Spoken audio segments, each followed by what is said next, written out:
These are the challenges that you face that you have to deal with that define what a complex website is. First one is volume.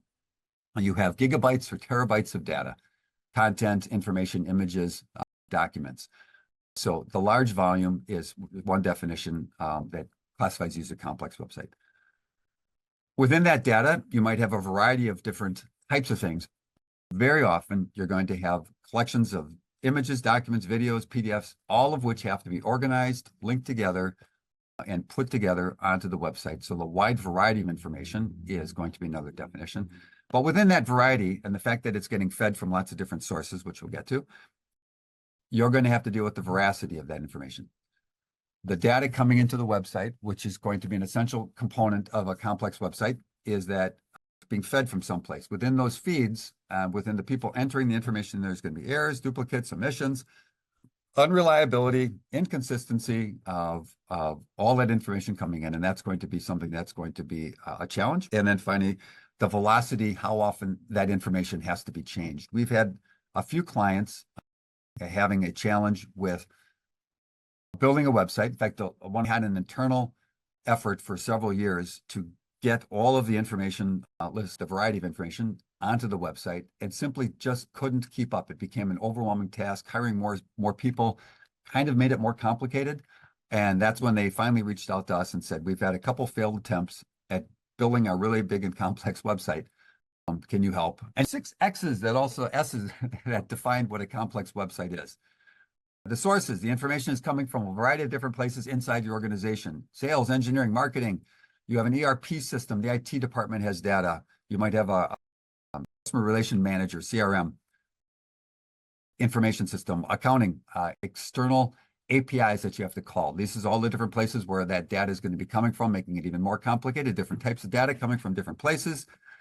That data coming in has a variety of different shapes. There's relationships that tie that information together. The data might come in different configurations. Certainly it's going to have a taxonomy. Then let's not forget about putting it up in multiple languages, Spanish, German, Chinese, different regions of the world that might need that information personalized or contextualized for that part of the country, part of the world that's different.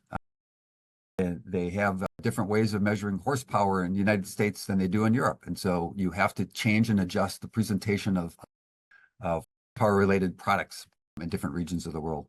And then, of course, you have different audiences. You have professionals, and you have experts, and you have people that are beginners. You have engineers, you have salespeople, you have marketing people, all coming into the website, and each needing something different. So just so we don't make this too simple, we also have to deal with the software that's going to host it, the content management system, the project information manager. Being able to have a complex website means you have a good segmented search. And I put Google search on here because you need to pay attention to how the information is structured and some things you can do specific with schema.org. And that they're putting defined schemas onto web pages that make it more approachable, indexable by Google, increasing the likelihood that somebody who uses Google as their primary means of entering your website, that they can find what they're looking for. Let's not forget about some of the data that you have might be secured or require specific business rules, who gets to see it. So if you're at a bronze level versus a silver or gold level dealership, you might have different ways of seeing what is going to be presented to you.